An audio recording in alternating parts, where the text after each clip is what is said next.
শরীয়তপুরের সোনার ছেলেদেরকে বলতে চাচ্ছি, তো সারা জীবন শুনেছি শরীয়তপুর নাকি ওই মারামারি হয়, গ্রাম গ্রাম ঝামেলা হয়। তো ভাবছি এখন 2024 সাল চলে, এখন পোলাপান আপডেট হয়েছে, এখন আর ওই ঝামেলা চলে না। ও দাদু আসার সময় আমার সাথে যে কাহিনীটা তোমরা করেছো, ও ভাই আমি কি করেছিলাম তোমাদের সাথে কও তো। আমি হাইওয়ে রোড দিয়ে আসতেছিলাম, আর আমি আমার টিম মেম্বারকে ভিতরে সব সাইডে সোলো বাইক চালাই। আমার 3 বাইক আগে গেছে, আমি পিছে পড়ে গেছি। তোমরা 10-12টা বাইক নিয়ে এসে দাঁড়া করে আমারে ভিডিও বানাইলা। আমার সাথের পোলাটা সারাটা খুব স্বপ্ন দেখেছিল যে একটা 11 মোবাইল কিনবে, এই যে এই যে এরকমের 11 মোবাইল, হ্যাঁ মোটামুটি 37-38 হাজার টাকা লাগবে। তোর কাছে টাকাটা ছিল, আমরা ঢাকা আইসে মোবাইলটা কিনবো। তুমি সেই ছেলেটার স্বপ্ন তোমরা ভাই নষ্ট করে দিলা, টাকাটা নিয়ে গেলা। তো বিষয়বস্তু হচ্ছে দাদা আমাদের এক ভিডিওর টাকাও তোমরা নিতে পারো না। তো বিষয় হচ্ছে কি, টাকা নেছো ওটা দুঃখ না, যার যেটা দরকার, যে যেটার ভুক্ষা তারা ওটাই নেয়। মানে বিষয়বস্তু তোমরা ভিডিওটা আপলোড দিলা কা দাদা, যেদিনকে কাহিনী ঘটছে দাও আমি হাসি মুখে চলে আসছি, তোমরা আমার মারে নিয়ে দিতেছো। আমি কিছু বলি না দাদা, আমি হাসি মুখে চলে আসছি। কিন্তু কি করছো তোমরা, সেই ভিডিওটা সামাজিক যোগাযোগ মাধ্যমে ছাইড়ে দেছো। এবার লাখ লাখ মানুষ তোমার মারে নিয়ে গালি দিচ্ছে। বিষয়বস্তু ওইখানেই শেষ হয়ে যাবে না দাদা, আমার মানহানি করেছো। আমি দেখি তোমাদের শরীয়তপুরের লোকজন এটা নিয়ে কি স্টেপ নেয়, কারণ ওখানে আমার অনেক ভালোবাসার মানুষ আছে। আমার দাদা যা হয়েছে আমি ভাবছিলাম জীবনের একটা পার্ট হয়, ঘটনা দুর্ঘটনা ভাইবে ভুলে গেছিলাম। কিন্তু সবচাইতে কষ্টের বিষয় আমার সাথে ছাড়ার 37 হাজার টাকা তোমরা রাইখে দিয়েছো দাদু। তো খুব কষ্ট পেয়েছি শরীয়তপুরবাসীর কাছ থেকে। আমি ফার্স্ট টাইম গেছিলাম আপনাকে দেশে বেড়াইতে, এত সুন্দর আপ্যায়ন আমি কোনো দেশে পাইনি জানেন। অনেক দেশে গেছি, কিন্তু আপনাকে দেশের মানুষ এত সুন্দর জানা ছিল না। দাদু তোমার কিছু কথা থাকলে কও। আমার কথা হয়েছে গিয়া, আমরা গেছিলাম শরীয়তপুর হঠাৎ করে ঘুরতে, আমার এক ফ্রেন্ডের দাওয়াত দিছে, সেইখানে আমরা শরীয়তপুর গেছি। তো যাওয়ার পথে ওইখানে 2 দিন ঘুরছি, ঘুরা আমরা ওইখান থেকে ঢাকা আসার পথে আমাদেরকে কিছু বাইক লিয়া উপরি ছুপরি ভাবে আইসা, আমাদের বাইকের সামনে আইসা জীবনকে অনেক গালাগালি করছে। তারপরে গিয়া অনেক ধরনের বাজে গালাগালি করছে। তারপরে জীবনের পিছে যে ছেলেটা বসা ছিল ওরে অনেক মাইর দূর করছে, নামায়া মাইর দূর করে ওর পকেট চেক করে ওর পকেট থেকে টাকা নিছে। ওর কাছে একটা বাটাম ফোন ছিল, বাটাম ফোনটা নেন, ওটা আবার ফেরত দিয়ে দিছে।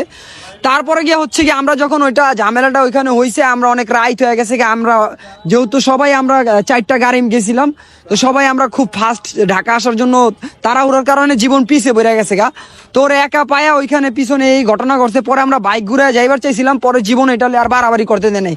পরে আমরা এটা আর তত্নগত আর কোনো অ্যাকশন নেই না, আমরা ঢাকা চলে আসছি। ঢাকা আসার পরে দেখি ওই ছেলের আইডিতে যে আমাদেরকে আক্রমণ করছে, আমাদের টাকা লুটপাট করছে, আমাদেরকে হুমকি ধুমকি দিছে। তো কথাগুলো কমেডি অ্যাঙ্গেলে বলার একটাই কারণ, সেটা হচ্ছে কি আসলে ভাই আমি এই আজকে 4 বছর যাবত এই সামাজিক যোগাযোগ মাধ্যমে ভিডিও বানাই। আমার ভিডিও দেখে সবাই খুশি হয়, হাসে, আমি মানুষের বিনোদন দেই। আমি কোনোদিন কোনো কন্ট্রোভার্সির ভিতরে ছিলাম না। টিকটকার কি জিনিস সেটা আপনারা খুব ভালো করে জানেন। আমি কন্টেন্ট বানাই ভাই, আমার একটা ভিডিও 20 মিলিয়ন 22 মিলিয়ন ভিউজ হয়, মানুষ দেখে। তো আমার কথা হচ্ছে আমি আসতেছিলাম, আমার তোমাদের সাথে কোনো শত্রুতা ছিল না, আমার তোমাদের সাথে কোনো দুশ্মনিতা ছিল না।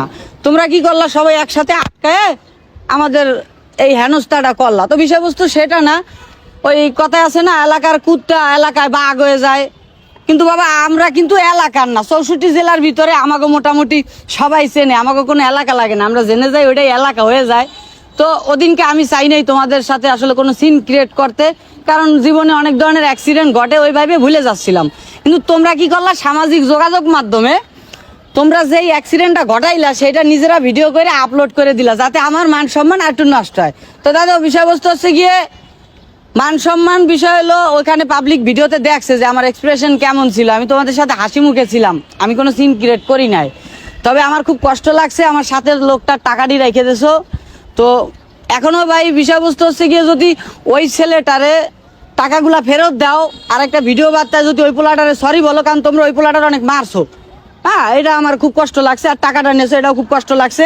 হ্যাঁ, তো এটা যদি করো তাহলে হয়তো বা ভাই আমরা অন্য কোনো রকম কিছুতে যাবো না। নাহলে আমরা মোটামুটি বেদরগঞ্জ থানায় আমরা এটা নিয়ে কমপ্লেন জানাইছি, ওইখানের ওসি সাহেবরে আমরা ভিডিও পাঠাইছি। তোমরা যা যা করছো টোটাল সবকিছুই পাঠাইছি। দাদা তোমরা খুব ভালো করে জানো আমরা তোমাদের সাথে কোনো রকম কিছু, আমরা গাড়ি চালিয়ে আসতেছিলাম, তোমরা আটকাইছো।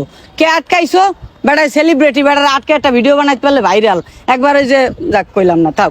তো মানে ভাইরাল জিনিসটার সাথে আমি সম্পৃক্ত না। এই যে সোশ্যাল মিডিয়ার যে ক্যারিয়ার না দাদু, এ বানাতে অনেক কষ্ট। তুমি একটা ভিডিও বানিয়ে আমারে নষ্ট করে দেবা সবকিছু, এত সহজ বিষয়?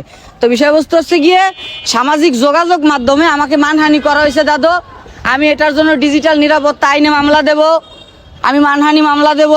তারপর তোমরা অর্থ লুটপাট করেছো সেটার মামলা দেব। আমি আদৌ পর্যন্ত কোনো ক্যাসালে কোনো দিন জড়াই নাই। এই ভিডিওগ্রাফি নিয়ে মানুষের বিনোদন দিছি, বাট তোমরা ক্যাসালে জড়াইতে বাধ্য করছো। দাদা তোমরা যেখানেই থাকো না কেন, আমাদের দেশের আইন শৃঙ্খলা খুব স্ট্রং, খুব সুন্দরভাবে তারা কাজ করে।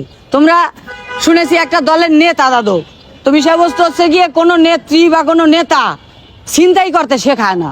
তো তোমরা নেতার নাম বেছে ছিনতাই করতেছো। এখন বিষয়বস্তু হচ্ছে গিয়ে আমার কাছ থেকে লুটপাট করেছো, এরকম হাইওয়ে রোডের ভিতরে তো মানুষ থাকে না, না জানি কত মানুষকে দেয়া লুটপাট করেছো। তো আমি যেহেতু সামাজিক যোগাযোগ মাধ্যমে ভিডিও বানাই, আমার দায়িত্ব যে সাধারণ মানুষ যেন বিপদ থেকে মুক্তি পায়। তো আমি তোমাদের যা সিনপাট দেখেছি তাতে মনে হয় তোমরা প্রতিনিয়তই অনেক ধরনের জিনিসপাতি খায় না, তোমাদের চেহারা দেখলে বোঝা যায় কি কি খাও। ওই খাওয়ান কেনার জন্য মানুষরা এভাবে ঠ্যাক দাও, তো এই ঠ্যাক দেওয়াটা বন্ধ করতে হবে। তার জন্য যা যা করা দরকার আমরা ইনশাল্লাহ করব। আর বাংলাদেশের কি বলবো, এটা আইন শৃঙ্খলা বাহিনীর কথা বলতে হবে না, তারা মোটামুটি অন্যায় দেখলে সেখানে প্রতিবাদ জানায়। আর আমরা বাংলাদেশের কন্টেন্ট ক্রিয়েটর, আমরা হাসির ভিডিও বানাই, মানুষের বিনোদন দেই, কিন্তু তোমরা কান্দায় দিছো শরীয়তপুর যাওয়ার পর।